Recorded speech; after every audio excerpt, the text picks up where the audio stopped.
Okay, तो last जो चल रहा है ट्यूरिंग मशीन के बाद में अपने कंप्यूटर जनरेशन डिस्कस कर लिया। अब कंप्यूटर जनरेशन में जो प्रोग्रेस हुआ है उसको हम एक प्रोग्रेसिव चार्ट के रूप में भी अंडरस्टूड कर सकते हैं। प्रोग्रेसिव चार्ट किस तरीके से मेज़र कर रहा है, लुक हियर। ये प्रोग्रेसिव चार्ट हमें बता रहा है number of transistor circuits, number of transistors per integrated circuit. IC के बारे में मैंने बताया ना, that is a simple chip where most of ICs are integrated. तो ये जो आईसी इंटीग्रेटेड होती हैं वो एक ट्रांजिस्टर्स हैं वो आईसी पे इंटीग्रेटेड हो जाते हैं, जिसको हम एक सिंगल चिप या सिलिकॉन चिप बोलते हैं। वही हमारी एक आईसी होती है। तो यहाँ पे ये बताया जा रहा है कि जो ईयर वाइज चार्ट हम देखें और मैक्सिमम नंबर ऑफ ट्रांजिस्टर जो इंटीग्रेटेड किए गए हैं उनका एक ग्राफ चार्ट हमारे पास रिप्रेजेंट किया गया है।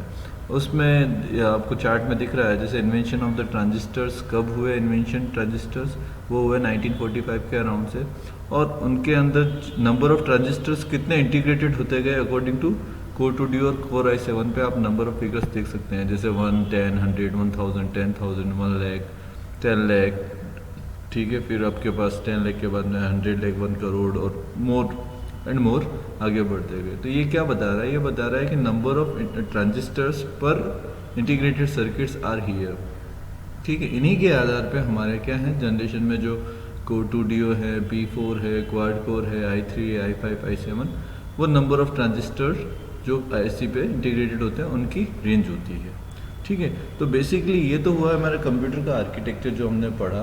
इसके बाद में कंप्यूटर में जो मेन पार्ट आता है वो आता है आपका मेमोरी। तो कंप्यूटर की मेमोरी भी डिफरेंट काइंड की हो सकती है, डिफरेंट काइंड की।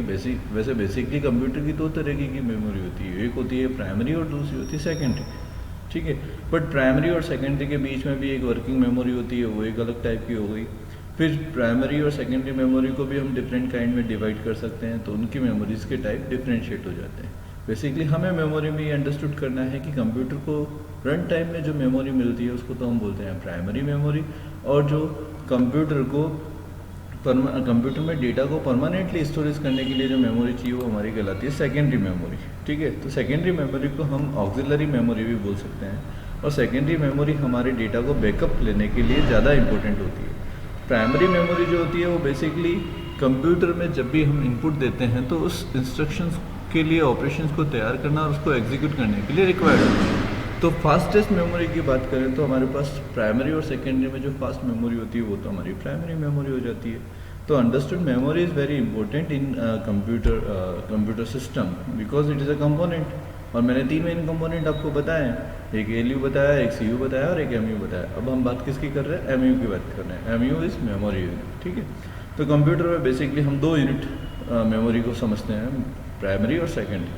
प्राइमरी जो हो गई बेसिकली फास्टेस्ट और इम्पोर्टेंट है। Without primary memory computer can not work, क्योंकि जब भी कंप्यूटर को हम स्टार्ट करते हैं तो उसमें जो भी पूरा ऑपरेटिंग सिस्टम है वो पहले प्राइमरी मेमोरी में लोड होता है ताकि वो नंबर ऑफ ऑपरेशंस को एट ए टाइम परफॉर्म कर सके। सेकेंडरी मेमोरी हमारे जो ऑपरेशंस हम कर रहे हैं जिनको हम परमानेंट सेव करना चाहते हैं उसके पर्पज से यूज़ किया जाता है। बट मेमोरी को हम कैसे डिस्टिंग्विश करेंगे ये जानने के लिए ज़रूरी है। तो बेसिकली आप ये जानते हैं कि कंप्यूटर हमेशा 0 और 1 ऑपरेशंस, 0 और 1 बाइनरी डिजिट पे वर्क करता है। तो 0 और 1 के कॉम्बिनेशन से ही हम मेमोरी यूनिट को कंसिस्ट करते हैं, आगे बढ़ाते हैं। तो हमेशा हमें याद रखना है कि जो स्मॉलेस्ट पार्ट ऑफ मेमोरी है वो 0 और 1 पे डिपेंड करती है। तो 0 और 1 को हम क्या बोलते हैं, बिट्स बोलते हैं। तो बेसिकली जो सबसे स्मॉलेस्ट मेमोरी यूनिट है वो क्या होगी, वो एक वर्ड होगी, और वो वर्ड किसका कॉम्बिनेशन होगा, वो वर्ड कॉम्बिनेशन होगा 4 बिट का।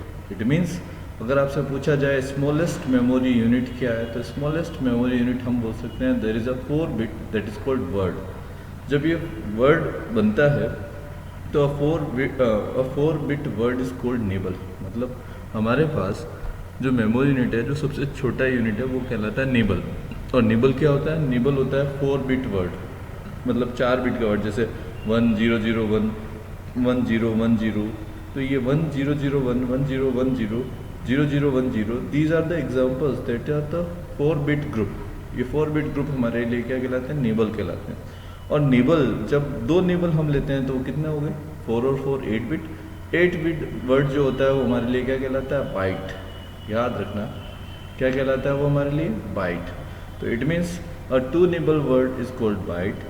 और जितनी बाइट्स बढ़ती जाती है उसी के हिसाब से हम हमारी मेमोरी यूनिट को बनाते जाते हैं। एग्जाम्पल के रूप में जैसे आपके सामने चार्ट दिया हुआ है बुक के अंदर, आप उसको अंडरस्टूड कर सकते हैं। देखिए सबसे छोटी स्मॉलेस्ट यूनिट क्या हो गया, सबसे स्मॉलेस्ट यूनिट हो गया 4 बिट, ठीक है। 4 बिट को हमने क्या बोला, 1 निबल, ठीक है। अब हमने बोला 4 बिट निबल, 2 निबल का मतलब हो गया 8 बिट, 8 बिट को हमने बोला बाइट्स, ठीक है। क्या बोला हमने उसको, बाइट्स। तो हमारे पास एक वर्ड के अंदर कितनी हो गई, 8 बाइट्स हो गई, कितनी होगी, 8 बाइट्स। तो ऐसे ही अब 8 बाइट्स जब हमारा पूरा एक बनेगा, ठीक है, मतलब 8 बाइट्स अगर हमारा 1024 बाइट्स बनता है तो हम उसको बोलते हैं केबी। क्या बोलते हैं उसको, केबी। इसी तरीके से केबी एमबी में, एमबी जीबी में, जीबी टीबी में, और आगे सोन चलती जाती है। इट मीन्स 1024 बाइट को हम बोलेंगे, क्या बोलेंगे, केबी, किलो बाइट्स, ठीक है। 1024 केबी को हम बोलेंगे एमबी, मतलब 1 MB equals to 1024 KB. 1 GB को हम क्या बोलेंगे, 1 GB को हम बोलेंगे 1024 MB। और इसी तरीके से 1 TB को हम क्या बोलेंगे, 1 TB को हम बोलेंगे 1024 GB। तो ये kilobytes, megabytes, gigabytes, terabytes, pentabytes, ठीक है, एक्साबाइट्स, जेटाबाइट्स और yottabytes, these are the memory unit of digital data. Okay, these are the memory units. तो फर्स्ट आपको ये पता चलना चाहिए कि सबसे स्मॉलेस्ट मेमोरी यूनिट कौन सी है, the 4 bit word that is called nibble, and 2 nibbles are 1 bytes. 1 byte means 8 bytes, total equal कितनी हो गई, 8 बाइट्स हो गई। तो बिट सबसे छोटा स्मॉलेस्ट यूनिट है, बिट के बाद सेकंड स्मॉलेस्ट यूनिट बाइट्स है, और बाइट्स की कैपेसिटी के आधार पर हमने उसको किलोबाइट्स, मेगाबाइट्स, ठीक है, gigabytes, terabytes, petabytes, exabytes, zettabytes और योटाबाइट्स में बांटा गया, ठीक है। तो आपको ये याद रखना है क्योंकि ये मोस्टली एग्जाम में पूछा जाता है। अब ये तो हमने बता दिया कि मेमोरी यूनिट्स किस तरीके से काउंट होती है, but memory count in bytes में होती है, बाइट्स और बिट्स में होती है, बट मेमोरी को हम अगर एक प्लेस के रूप में देखें तो हमारे लिए प्राइमरी और सेकेंडरी हो जाती है, ठीक है। तो प्राइमरी मेमोरी हमारे लिए एसेंशियल कंपोनेंट है कंप्यूटर के लिए, और ये डेटा को लोड करने के लिए इम्पोर्टेंट है। दूसरा, जितने भी हम ऑपरेशंस परफॉर्म करते हैं उन सारे ऑपरेशंस परफॉर्म को कॉन्स्टेंट रन करने के लिए प्राइमरी मेमोरी हमारे लिए रिक्वायर्ड होती है, ठीक है। अब आती है सेकेंडरी मेमोरी। सेकेंडरी मेमोरी हमारी हमेशा ऑक्सिलरी मेमोरी है जो परमानेंट स्टोरेज के लिए यूज़ में ली जाती है। बट अब यहाँ पे एक और इम्पोर्टेंट मेमोरी आपको दी गई है जिसको हम बोल रहे हैं कैशे मेमोरी। कैशे मेमोरी क्या है, कैशे मेमोरी सबसे फास्टेस्ट मेमोरी है। बेसिकली फास्टेस्ट क्यों है इसको समझने की ज़रूरत है कि जब भी हम कोई भी ऑपरेशन परफॉर्म करते हैं तो वो ऑपरेशन सबसे पहले जो प्लेस लेता है वो प्राइमरी मेमोरी में लेता है। अब प्राइमरी मेमोरी में ऑलरेडी ऑपरेटिंग सिस्टम रन हो रहा है, उसका भी डेटा एग्जिस्ट है, दूसरा ऑपरेशन परफॉर्म हो रहा है उसका भी डेटा एग्जिस्ट कर रहा है। तो ऐसे फ्रिक्वेंटली अगर हम नंबर ऑफ ऑपरेशंस को परफॉर्म कर रहे हैं और बार बार सेकेंडरी स्टोरेज डेटा से डेटा को लेके प्राइमरी मेमोरी में डालेंगे तो that will take a volume of time, थोड़ा सा ज़्यादा टाइम लेंगे, समय लेंगे उनको एग्जीक्यूट करने में। तो whereas we contained a cache memory which will done the frequently access जो किया गया है प्राइमरी मेमोरी लोकेशन को उसकी कॉपी बना लेंगे ताकि जब भी हमें उस रिक्वायर्ड टाइप के एक्शन की ज़रूरत पड़ेगी तो वो हमें फास्टली अवेलेबल हो जाएगा। तो such kind of memory is called cache memory. वो कैशे मेमोरी हमारे लिए फास्टेस्ट मेमोरी हो जाती है। It means we can understood कि कैसे करता है ये work. To speed up the operation of the CPU, a very high speed memory is placed between the CPU and the primary memory. इसको किसके बीच में लगाते हैं, CPU और प्राइमरी मेमोरी के बीच में लगाते हैं। तो CPU और प्राइमरी मेमोरी के बीच में ये फ्रिक्वेंटली एक्सेस लोकेशंस को क्या कर सकती है, अपने में कीप कर सकती है ताकि जब भी CPU को वापस मेमोरी को एक्सेस करना पड़े तो वो प्राइमरी मेमोरी की जगह कैशे मेमोरी से उठाए तो वो फास्टेस्ट हो जाता है। तो cache memory is faster than the primary memory, you must keep in your mind. Secondary storage के बारे में मैंने बता ही दिया है। अब जब डेटा हम स्टोर कर लेते हैं तो हमें रिक्वायर्ड क्या होता है कंप्यूटर में, डेटा को कैप्चर करना, उसको स्टोरेज करना, उसको रिट्राइव करना। These are the operations which we almost done in our computer, ठीक है। तो डेटा कैप्चरिंग का मतलब क्या होता है कि जितना भी डेटा हमारे पास आया है डिजिटल फॉर्म में हम उसको सेव करके रख सकें, हम उसको स्टोर करा सकते हैं। तो बेसिकली डेटा हमारे पास कहाँ से आएगा, डेटा हमारे पास किसी न किसी इनपुट डिवाइसेस के रूप में आएगा। जैसे इनपुट डिवाइसेस के रूप में कीबोर्ड से आ सकता है, ठीक है, माउस से आ सकता है। इसके अलावा आपने बैंक्स में देखा होगा माइक्रो कोड रीडर्स होते हैं जिनको हम ICR बोलते हैं, वो हो सकते हैं, ठीक है।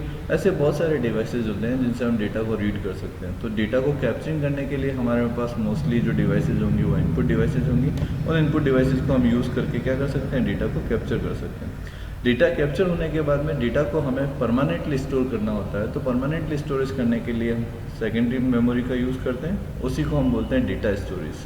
ठीक है, तो जो भी डेटा हमने किया है स्टोरेज वो हमारे लिए इम्पोर्टेंट है, तभी हमने किया है, तो हमें उसको क्या करना होगा, उसको डिजिटल मतलब उस डेटा को हम डिफरेंट लोकेशन पे सेव करके रख सकते हैं, ताकि फ्यूचर पर्पज से हम जब चाहें तब उसको यूज़ कर सकें।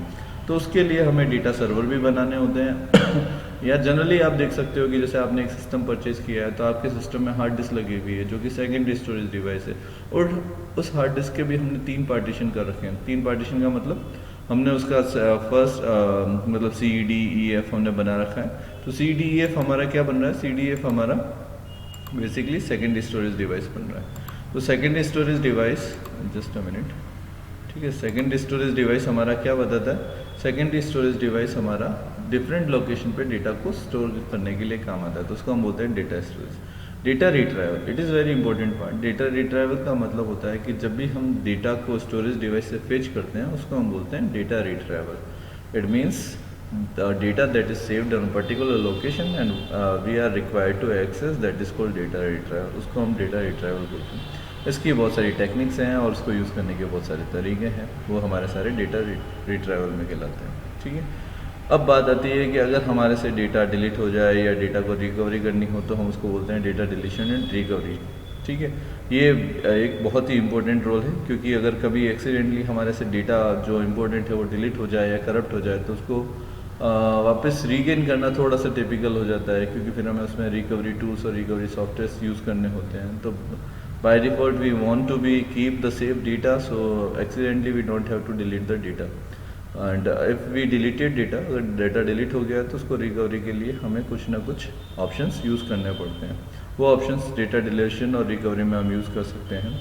उसके लिए हमें क्या करना होता है, हमें हमारे डेटा को सिक्योरली सेव करना होता है, और हमें जितने भी ये डेटा डिलीशन या डेटा डिसरप्शंस के ऑप्शंस हैं, मालवेयर फंक्शंस हैं, उनको हमें दूर मतलब उनसे बचने के लिए हमें बहुत सारे उपाय करने होते हैं। जैसे हम बहुत सारे एंटी माल फंक्शंस सॉफ्टवेयर्स हम यूज़ करते हैं, ताकि वो हमारे डेटा को करप्ट ना करें और डेटा हमारे लिए डेटा स्पेसिफिकली स्टोरेज रहे और हम उनको यूज़ कर सकें। तो बेसिकली उनको यूज़ करने के लिए हम बहुत सारे सॉफ्टवेयर्स भी यूज़ करते हैं। जैसे मैंने बताया कि एंटी माल फंक्शंस हम सॉफ्टवेयर यूज़ करते हैं, जो जनरली एंटीवायरस कहलाते हैं। अगर हम वैसे भी डेटा सर्वर को कीप कर रहे हैं, तो डेटा सर्वर पे हमारे पास एक बैकअप कॉपी रहती है, हम उससे कभी भी डेटा रिट्राइवल कर सकते हैं। तो डेटा रिट्राइवल करना बहुत इंपॉर्टेंट है, इसलिए आपको डेटा स्टोरेज और डेटा रिट्राइवल का पता होना चाहिए। ठीक है, फिर आते हैं सॉफ्टवेयर्स कंप्यूटर का एक बहुत इंपॉर्टेंट पार्ट है, क्योंकि बेसिकली अभी हमने जो डिस्कस किया CPU, LU, MU, ये पार्ट हार्डवेयर में भी आता है, और इनके अंदर जो लॉजिकल प्रोग्राम्स चल रहे हैं वो सारे सॉफ्टवेयर्स में आते हैं। और machine can not do anything, machine कभी भी कुछ काम नहीं कर सकती till the machine has a specific software. जब तक उस मशीन के पास कोई स्पेसिफिक सॉफ्टवेयर नहीं है, तब तक मशीन कुछ भी नहीं कर सकती। तो उस मशीन को वर्केबल बनाने के लिए हमारे पास कोई ना कोई प्रोग्राम होना चाहिए, वो प्रोग्राम ही हमारा सॉफ्टवेयर कहलाता है। तो software makes avails a machine can work, software ही एक मशीन को वर्क कराती है, इसीलिए software is very important. Basically software है क्या, सॉफ्टवेयर एक प्रोग्राम है। वो प्रोग्राम क्या है, वो प्रोग्राम ये है कि उस मशीन का क्या रोल है वो तय करती है, उस मशीन में कैसे इनपुट लिया जाएगा ये तय करती है, उसमें लिए गए इनपुट के लिए क्या ऑपरेशंस परफॉर्म करने हैं, कमांड परफॉर्म करने हैं, ये भी सॉफ्टवेयर डिसाइड करते हैं। देन उनका आउटपुट मतलब उनका रिजल्ट कैसे शो होगा, ये भी सॉफ्टवेयर तय करते हैं। तो बेसिकली सॉफ्टवेयर जो है वो बहुत ही इंपॉर्टेंट पार्ट है। तो software is basically a program जो कि यूज़र के इनपुट से इंस्ट्रक्शंस को लेके प्रोसेस करके और आउटपुट जनरेट करते हैं। तो सॉफ्टवेयर बेसिकली एक मशीन के लिए वोलसोल हो गया। Software can be play most important role for a machine. तो अगर एक पूरी मशीन को वो इनेबल बना रहा है यूज़र के ऑपरेशन के लिए, तो वो उसका सॉफ्टवेयर तो है, बट वो सॉफ्टवेयर किस तरीके का है, वो उसका ऑपरेटिंग सिस्टम कहलाता है, वो सिस्टम सॉफ्टवेयर कहलाता है। तो बेसिकली किसी भी हार्डवेयर को इनेबल बनाने के लिए अगर हम कोई सॉफ्टवेयर यूज़ कर रहे हैं, तो वो उसका ऑपरेटिंग सिस्टम कहलाता है। इसी तरीके से बहुत सारे और दूसरे भी सॉफ्टवेयर्स होते हैं जिनको हम जनरल पर्पज़ के लिए या अपने एप्लीकेशन पर्पज़ से भी यूज़ करते हैं। तो software can be categorise in many ways. It's a general purpose software, it is a operating system, that is system software.